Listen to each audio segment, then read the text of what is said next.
Assalamualaikum warahmatullahi wabarakatuh. Kami dari kelompok 3 akan mempresentasikan materi tentang teknologi digital. Perkenalkan, nama saya Sahrul Maulidi. Perkenalkan, nama saya Rendima. Perkenalkan, nama saya Desi Siti-Roma. Perkenalkan, nama saya Daria. Perkenalkan, nama saya Jamila. Perkenalkan, nama saya Ratna Febriani.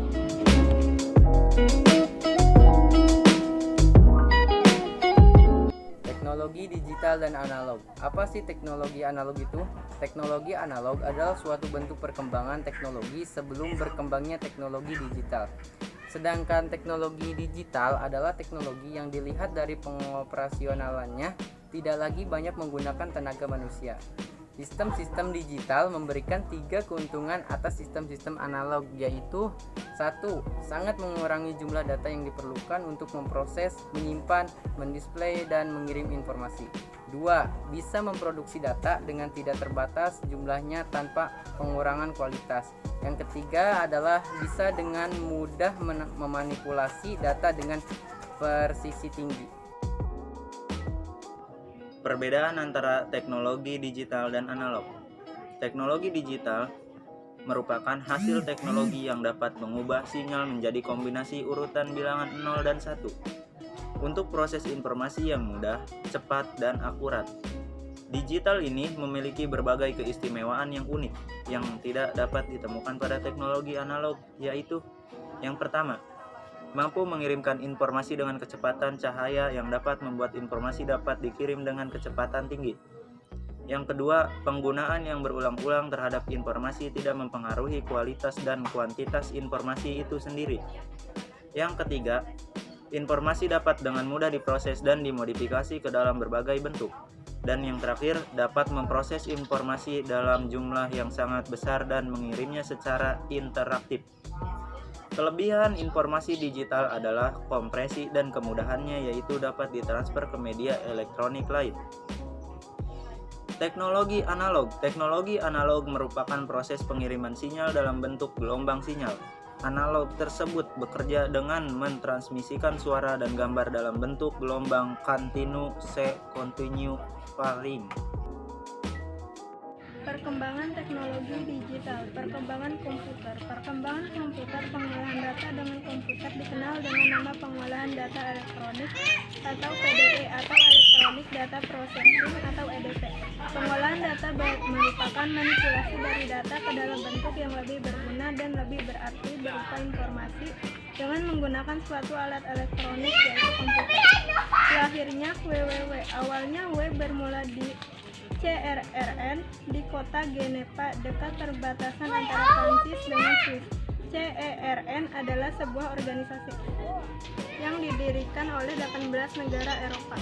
Munculnya situs di jaringan sosial. Situs di jaringan sosial merupakan sebuah web yang berbasis pelayanan yang memungkinkan penggunaannya untuk membuat profil, melihat list pengguna yang tersedia, serta mengundang atau menerima teman untuk bergabung ke dalam situs tersebut.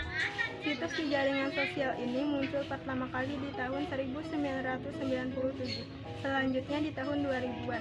Mulai bermunculan situs-situs pertemanan. Kekurangan teknologi digital. Inilah beberapa kelebihan dari teknologi informasi digital. Kelebihan teknologi digital. 1. Keuntungan data pada saat proses transmisi. Pada saat informasi dipancarkan dalam bentuk sinyal digital, walaupun telah menempuh jarak yang cukup jauh, keuntungan data akan tetap terjaga. Digital tersebut akan melalui serangkaian reflektor stasiun pengulang yang berfungsi untuk melindungi dan memperkuat sinyal sepanjang jalur perjalanan transmisi. 2. Sistem komunikasi yang fleksibel. Teknologi digital melalui teknologi Integrated Service Digital Network (ISDN) atau dikenal dengan jaringan telekomunikasi digital. Pelayanan terpadu dapat mengantar berbagai informasi dalam sebuah jaringan tunggal. 3. Efisiensi biaya. Alat-alat pada teknologi digital lebih praktis, stabil, dan memiliki daya tahan yang lama dan pemakaiannya. Ini menyebabkan biaya pemeliharaan menjadi. Kekurangan teknologi digital. 1. Kesalahan pada saat digitalisasi. 2. Dominasi dunia oleh teknologi analog. 3. Investasi publik. Penyimpanan data. Memori eksternal adalah perangkat keras untuk melakukan operasi penulisan, pembaca, dan penyimpanan data. Inilah beberapa media penyimpanan data. 1. Floppy disk. Floppy disk drive atau yang disebut disket ini adalah perangkat penyimpanan data yang terbuat dari media penyimpanan magnetis berbentuk lingkaran yang ukurannya tipis. 2. Hard disk. Hard disk adalah perangkat keras atau hardware yang tertanam di perangkat komputer atau laptop yang bekerja sebagai media penyimpanan data.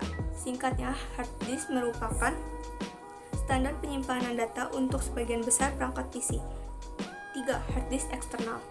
Hard disk eksternal pada dasarnya adalah hard disk yang tidak tertanam di perangkat, bisa dilepas pasang dengan mudah, dan bisa dibawa kemana-mana.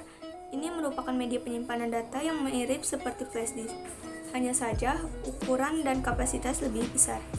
Ukuran hard disk eksternal pun terbilang cukup tipis dibandingkan hard disk internal yang terpasang di perangkat komputer atau laptop. Meski begitu, kapasitas penyimpanan hard disk eksternal sama-sama menawarkan ukuran yang lumayan besar hingga hitungan terabit 1 GB. 4. Flash disk. Media penyimpanan berjenis flash ini menggunakan kabel interface berjenis USB atau Universal Serial Bus. Karena itu sering juga disebut UFD, USB Flash Disk, atau sebutan lain seperti thumb drive. Ukuran flash disk pun umumnya berkisar 50 x 15 x 6 mm. Sedangkan kapasitas maksimumnya yang ada di pasar saat ini mencapai 1 TB atau 1 GB. Transmisi data.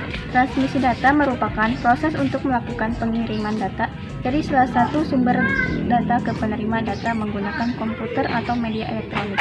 Transmisi data dapat menggunakan kabel eksternal serta Wi-Fi. Kabel yang biasanya digunakan untuk melakukan proses transmisi data terdapat beberapa macam yang diantaranya sebagai berikut: media transmisi data, kabel pilin, koaksial, dan serat optik.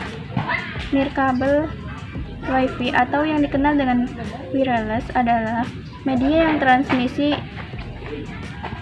unlimited, yang mana media ini hanya bisa mentransmisikan data dan tidak dijadikan pemandu. Transmisi data yang terdapat pada jaringan ini biasanya dilakukan dengan menggunakan sebuah alat bantu yang dikenal dengan antena atau transceiver seperti radio, microwave, inframerah. Kemudian, jalur transmisi data merupakan suatu alat yang mampu mengirimkan informasi dengan menggunakan peralatan yang lain. Jalur transmisi data ini dibagi menjadi 3 macam, yakni multicast, broadcast, dan unicast. Selanjutnya, multicast adalah suatu proses komunikasi terjadi melalui suatu alat dengan alat lainnya. Contohnya adalah server yang digunakan untuk mengakses internet. Broadcast adalah proses dalam pengiriman data atau informasi dari satu alat ke alat lainnya. Beberapa contoh yang menggunakan jalur transmisi broadcast adalah pemancar radio, pemancar televisi, serta mengirim email menggunakan mailing list. Unicast merupakan kontak informasi yang terjadi pada suatu alat dengan satu alat yang lain, misalnya sewaktu menggunakan telepon.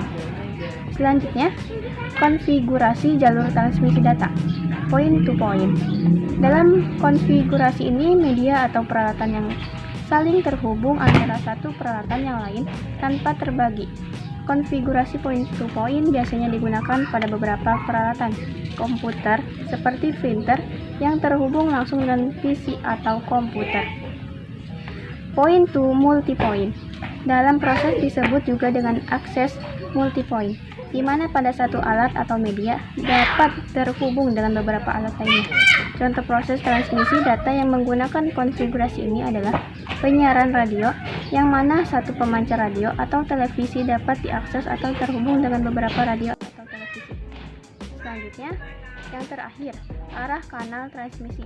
Kanal transmisi adalah Dalam proses transmisi data ini juga dapat diartikan sebagai pipa yang menghubungkan dua unit alat untuk mengirimkan data.